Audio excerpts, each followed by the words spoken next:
खामोशी का मतलब हाँ होता है, चुप्पी सहमति की ओर इशारा करती है। तो क्या बात है मोदी जी कि तरविंदर सिंह मारवा कहता है कि राहुल गांधी का हाल उसकी दादी की तरह किया जाएगा और आप खामोश रहते हैं, कि रवनीत बिट्टू कहता है कि राहुल गांधी आतंकी हैं और आपके मुंह में दही जम जाता है, कि संजय गायकवाड़ कहता है कि राहुल गांधी की जीभ काटने वाले को 11 लाख का इनाम दिया जाएगा और आपको सांप सूंघ जाता है। क्या कारण है कि कोई राहुल गांधी को आतंकी नंबर 1 बता रहा है और कोई दूसरा भाजपा का नेता राहुल गांधी की जीभ को जला देने की बात कर रहा है और आपकी जीभ ने हिलना बंद कर दिया है। एक शब्द आपसे नहीं कहा गया, एक बार निंदा नहीं की गई, एक बार आपने ट्वीट नहीं किया, उन पर कार्रवाई करना तो बहुत दूर की बात है। ये कहा जाता है कि खीरा मुख से काटिए मलिए नौन लगाए, रहीमन कड़वे मुखन को चाहिए यही सजाए।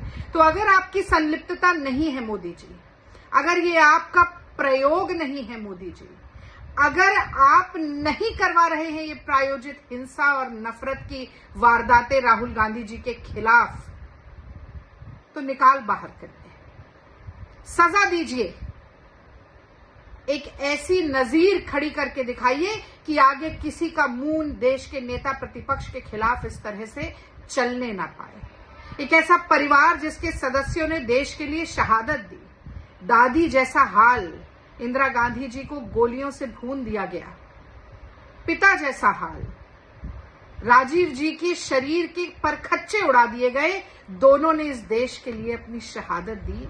आप वैसा ही हाल राहुल गांधी का करने की धमकियां दी जा रही हैं और मोदी सरकार उस पर कुछ नहीं करेगी। असल में बात यह है कि राहुल गांधी जी की जुबान से आपको इतनी तकलीफ हो गई है क्योंकि राहुल गांधी जी सामाजिक न्याय की बात कर रहे हैं, समान अधिकार की बात कर रहे हैं महिलाओं की सुरक्षा की, नौजवानों की नौकरी की, पहलवानों के सम्मान की और किसानों के एमएसपी की।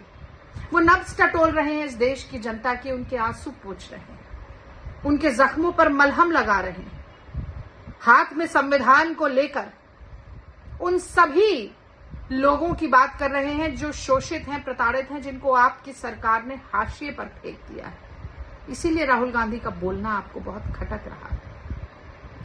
लेकिन बात यह है ना मोदी जी कि राहुल जी की मोहब्बत की दुकान इतनी सज गई है और इतनी मशहूर हो गई है कि अब आपकी नफरत और आपकी हिंसा उसे पार नहीं पा सकती।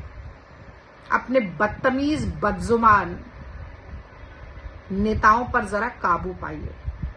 कांग्रेस पार्टी की खामोशी को कमजोरी मत समझिए, सोचिएगा भी मत, हिम्मत मत करिएगा राहुल गांधी की तरफ आंख उठाकर देखने की। ध्यान रहे।